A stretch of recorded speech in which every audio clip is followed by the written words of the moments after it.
Hello everyone, saya Bentaudia Frida Huta Barat, mahasiswi dari Universitas Lancang Kuning. Baik, di sini saya akan membahas akad ijaroh, salah satu untuk memenuhi tugas akuntansi syariah. Langsung saja, yang pertama saya akan menjelaskan pengertian dari akad ijaroh. Pengertian akad ijaroh yaitu al-ijaroh berasal dari kata al-aju yang berarti al-wadu. Dari sebab itu, as-sawab dinamai ajru atau upah. Menurut pengertian syara, al-ijaroh ialah urusan sewa menyewa yang jelas manfaat dan tujuannya. Dapat diserah terimakan, boleh diganti dengan upah yang telah diketahui atau gajian tertentu. Seperti halnya barang itu harus bermanfaat. Misalkan, rumah untuk ditempati, mobil untuk dinaiki, pemilik yang menyewakan manfaat disebut muajir atau orang yang menyewakan.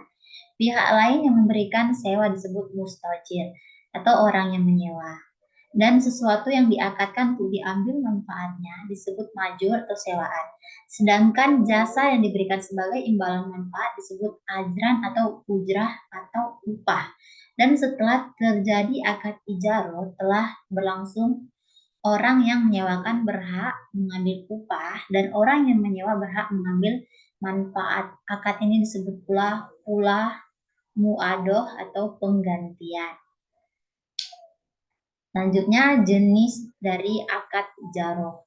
Yang pertama ada ijaroh ala al-manfi, yaitu ijaroh yang objek akalnya adalah manfaat atau benda, seperti menyewakan mobil atau kendaraan, menyewakan rumah, dan lain-lain.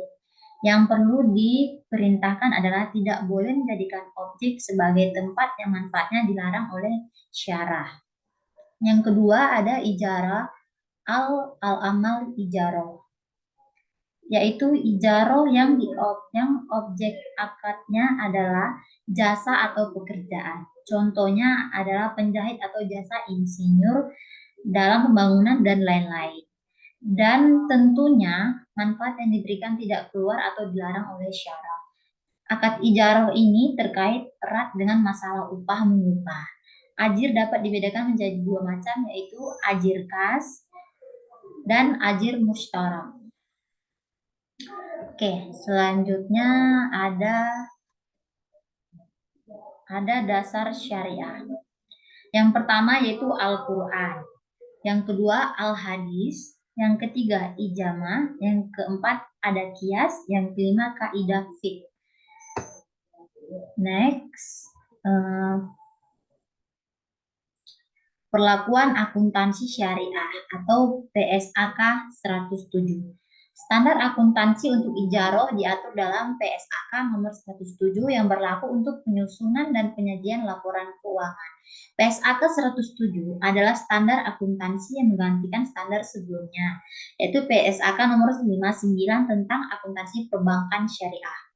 Standar ini berisi tentang ketentuan transaksi mengenai pengakuan dan pengukuran, baik dari sisi pemberi sewa atau mujir maupun penyewa mustajir.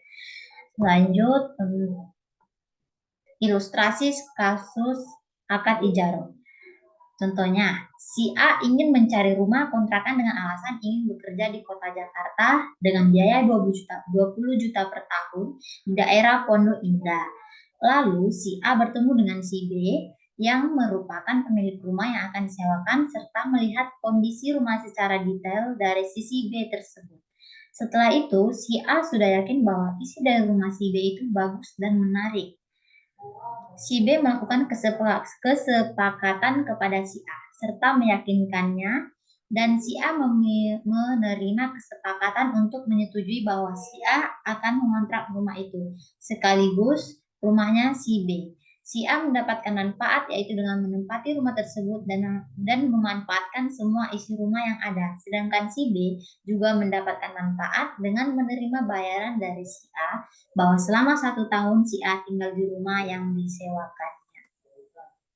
Oke, begitulah kira-kira pembahasan akad ijaroh dari saya. Jika sekian dan terima kasih. Jika ada kesalahan, saya mohon maaf. Oke, goodbye.